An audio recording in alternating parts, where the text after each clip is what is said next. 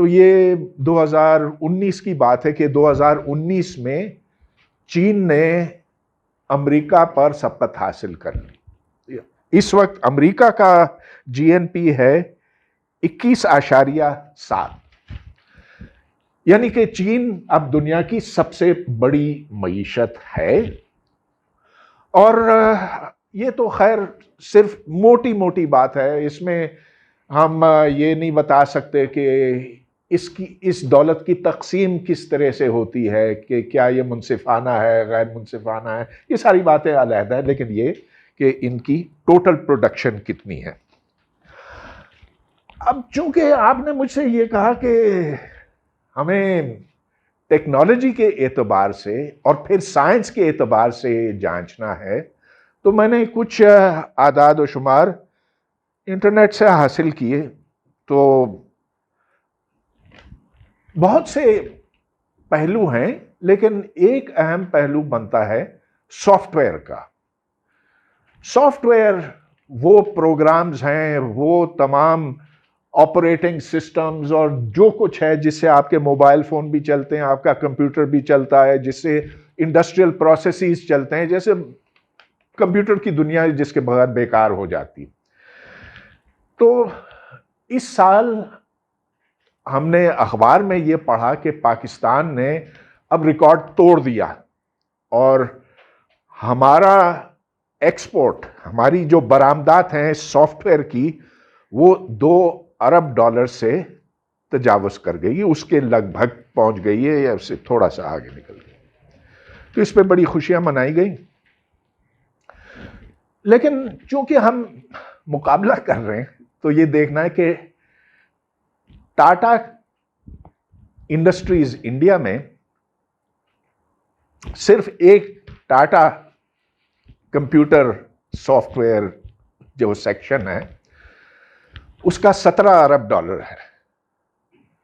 تو پورے پاکستان کا 2 اور ٹاٹا کا 17، پورے ہندوستان کا لے لیجئے تو 140 ہے، 142 ہے. چین کا اتنا نہیں ہے، چین کا ہے 60 ارب، جس کا مطلب یہ کہ چین سافٹ ویئر کم برآمد کرتا ہے. مگر کوئی یہ اتنی بڑی بات نہیں ہے، کیونکہ چین کا جو ہارڈ ویئر ہے، وہ جو سسٹمز ہیں، جو ایکچول آپ کے لیپ ٹاپس ہیں، آپ کے جو فونز ہیں، آپ کا جو پورا الیکٹرانکس ہے جیسا کہ اس میں ہے، وہ اس پہ تو چین کی اجارہ داری ہے. تو ہواوے لے لیجئے، جتنے یہ چائنیز ہیں، وہ تو انہوں نے اس پوری مارکیٹ کے اوپر قبضہ کیا ہوا ہے. اور جو چپ مینوفیکچرنگ ہے وہ زیادہ تر چین میں ہی ہوتی ہے. کچھ کوریا میں ہے، کچھ جاپان میں ہے، لیکن چین سر فہرست ہے. تو اگر آپ کمپیوٹرز کے اعتبار سے دیکھیں، صرف سافٹ ویئر نہیں، تو پھر چین بہت آگے ہے. اب چلتے ہیں ادویات کی طرف. فارماسیوٹیکلز. فارماسیوٹیکلز وہ جو ایکسپورٹس ہوتی ہیں، کیونکہ میں جو داخلی طور پر استعمال ہوتی ہے، اندرونی طور پر استعمال ہوتی ہے، اس کا میں نے حساب نہیں لگایا. میں نے صرف یہ دیکھا کہ کتنا ایکسپورٹ ہوتا ہے. تو پاکستان کی فارماسیوٹیکل انڈسٹری ٹوٹل $200 ملین برآمد کرتی ہے، یعنی کہ 0.2 ارب. انڈیا کا ہے 25 بلین اور چائنا کا ہے 35 بلین. اب یہ پوری انڈسٹری جو ہے کیمیاوی مادے سے تعلق رکھتی ہے. اس میں کیمیکلز ہیں بنیادی طور پر، تو اور کیمیکلز ہیں اور بایو کیمیکل پروڈکٹس بھی ہیں. اس میں ویکسین بھی ہے. مثال کے طور پر تو انڈیا ایک میجر ویکسین ایکسپورٹر ہے. خیر ان کو بہت اتنی ضرورت پڑ گئی، وہاں کووڈ اتنا شدید ہو گیا کہ وہ خود استعمال کرنے لگے، لیکن اس سے پہلے ہم تک وہ آنے لگی تھی. تو بہت بڑی انڈسٹری ہے وہاں پہ. کیمیکل انڈسٹری اس سے بھی بڑی ہے. اور یہاں سے آپ کو اندازہ ہوتا ہے کہ کتنا فرق ہے. یہ فرق اور زیادہ عیاں ہو جاتا ہے جب آپ خلائی پروگرام کی بات کرتے ہیں. تو پاکستان کا خلائی پروگرام بہت پہلے شروع ہوا تھا، انڈیا کے خلائی پروگرام سے پہلے شروع ہوا تھا، اور یہ سن 62 کی بات ہے. لیکن یہ آپ جانتے ہیں کہ اگرچہ شروع میں کچھ ویدر راکٹس اوپر پھینکے گئے تھے جن کا کام یہ تھا کہ موسم کا جو بادل وغیرہ ہیں ان کو اسٹڈی کیا جائے، لیکن اس سے آگے ہم نہیں نکل سکے. جو 2 سیٹلائٹ ہیں وہ بھی چھوٹے چھوٹے سے تھے، اور وہ چین کے راکٹ پر لگا کر اس پر نصب کر کے اوپر خلا میں پہنچائے گئے، لیکن 2 پھیرے لگانے کے بعد وہ غائب ہو گئے. ایک تھا بدر 1، دوسرا تھا بدر 2، دونوں غائب ہو گئے. آج کل سیٹلائٹ اوپر پہنچانا کوئی مسئلہ ہے نہیں، یہاں تک کہ اب وہ منی سیٹلائٹس بھی اسٹوڈنٹس ڈیزائن کرتے ہیں، تو وہ خیر وہ ہے ہی نہیں. اس کے برعکس آپ دیکھ سکتے ہیں کہ انڈیا اور چائنا دونوں چاند پر اپنے خلائی جہاز پہنچا چکے ہیں.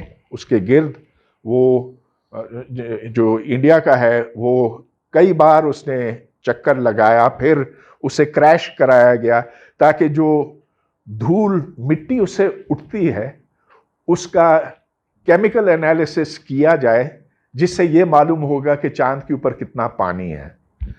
اور چین تو اس سے بھی آگے ہے. اب یہ دونوں ملک مریخ تک اپنے خلائی جہاز پہنچا چکے ہیں، اور دونوں اس وقت گردش میں. جو چائنیز ہے وہ زیادہ ایڈوانسڈ ہے، اس نے ایکچولی اپنا لینڈنگ کرافٹ چھوڑا جو مارس کی سطح کے اوپر ہے اور جو اس کی کھوج لگا رہا ہے. انڈیا کا اتنا نہیں ہے، لیکن وہ اس کے گرد چکر لگا رہا ہے. ویسے تو اب یو اے ای نے بھی اپنا بھیجا ہے، لیکن وہ ظاہر ہے کہ اس کی اپنی کوشش نہیں تھی، وہ فرینچ اور جرمن کولیبریشن سے ہوا. تو اس سے ہمیں کچھ اندازہ ہوتا ہے کہ ٹیکنالوجی کے شعبے میں کون کہاں پر ہے.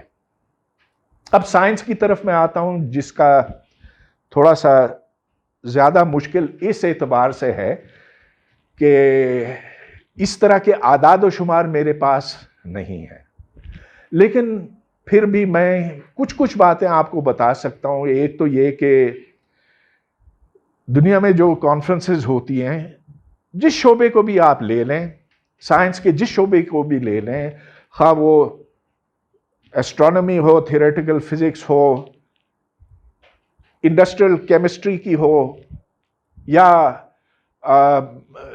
جینومک ریسرچ پر ہو، بہت سے ہیں، 5000 ایسے شعبے ہیں. تو ان کانفرنسز میں انڈینز چھائے ہوئے ہوتے ہیں. پاکستانی، میں ترستا رہتا ہوں کہ کوئی وہاں پر بڑی اچھی کانفرنس جو ہوتی ہے، ان بڑی کانفرنسز میں کوئی پاکستانی نام دکھائی دے تو وہ نام نہیں ملتا. چلیے کانفرنسز تو ایک چیز ہے، لیکن یہ ایک کام ہے جو آپ بھی کر سکتے ہیں کہ گوگل پر جائیں اور دیکھیں کہ امریکہ کی جو یونیورسٹیاں ہیں، جو اچھی یونیورسٹیاں خاص طور پر، ان کی سائنس فیکلٹی میں کس نسل کے، کس ملک کے لوگ رکھے گئے ہیں. تو کچھ تو آپ کو امریکن دکھائی دیں گے. پہلے تو سارے ہی امریکن دکھائی دیتے تھے، جیسا کہ اگر آپ ایم آئی ٹی یا اسٹینفورڈ، ہارورڈ کی فیکلٹی دیکھیں تو اب بھی آپ کو کوئی 60% شاید امریکن فیکلٹی دکھائی دے گی. کوئی جان ہے، کوئی ڈیوڈ ہے، کوئی کچھ ہے اس طرح کا. لیکن باقی 40-50% وہ یا تو چینی ہے یا انڈین ہے. اب جس ڈپارٹمنٹ میں یونیورسٹی آف میریلینڈ میں وزٹ کرتا رہا گزشتہ سالوں میں، 200 لوگ ہیں، 200 فیکلٹی ممبرز ہیں اس فزکس ڈپارٹمنٹ میں، ایک پاکستانی بھی نہیں. میں تو وزٹر تھا نا، میں تو ادھر قائد اعظم یونیورسٹی میں پڑھا تھا، میں تو وزٹر تھا. باقی سارے چائنیز، فارنرز میں سارے چائنیز اور انڈینز ہیں. جو فزکس کے